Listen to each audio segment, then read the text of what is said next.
As we're heading into that winter season, indoor training I like to call it, it is a phenomenal time of the year to help students really get better. There's something about it in the summer when I'm teaching, they've got a competition coming up or they're trying to play. They don't listen as well as they could, and they don't have the time to really burn in the reps with a new move or a change because they have to play tomorrow or the next day. But in the winter, the lessons that we get to impart can really be burned in. They can build some repetitions. They need some tools, and that's what I want to give you today real quickly.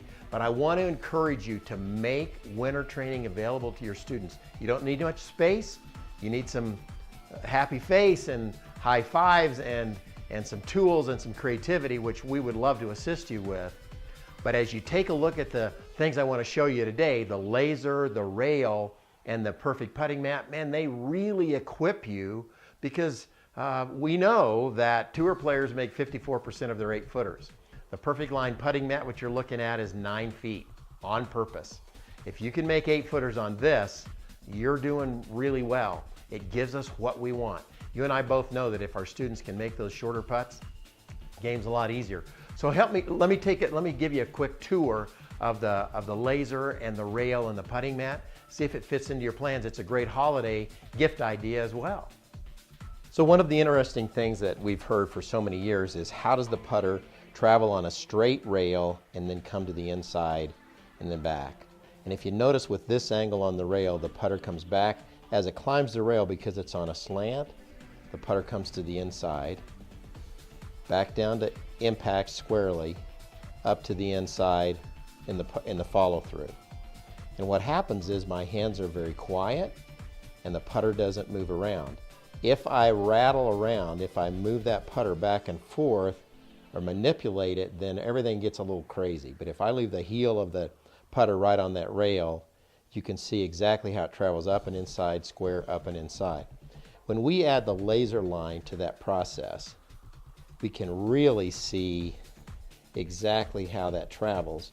So watch the center red line, if you can see that, travels perfectly back and through, squares up, down the line, and then from the top shot, you can see that the face angle actually opens and those angles are no longer perpendicular because the line that goes back and forth down the target line stays straight, but the face rotates as long as I'm absolutely square.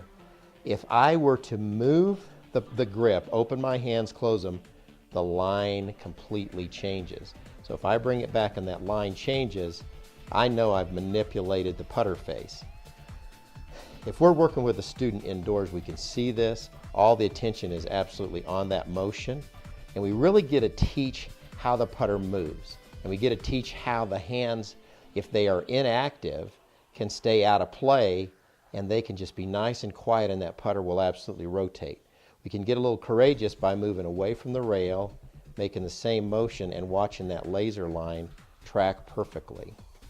And we can take it off where we get a little bit different angle, where now we're down the line of the ball. See how that moves? As opposed to being on the line of the rail. You can see how that moves. Absolutely amazing. So as you're teaching this winter, these tools will really help you. The putting mat is amazing because it's got such good speed. The rail is ideal because it's set at the lie angle of the putter and allows the putter to travel back and forth up into the inside and actually keep that line perfect. And obviously the laser is critical because it shows me what's going on, but it's really fun. So have some fun with that.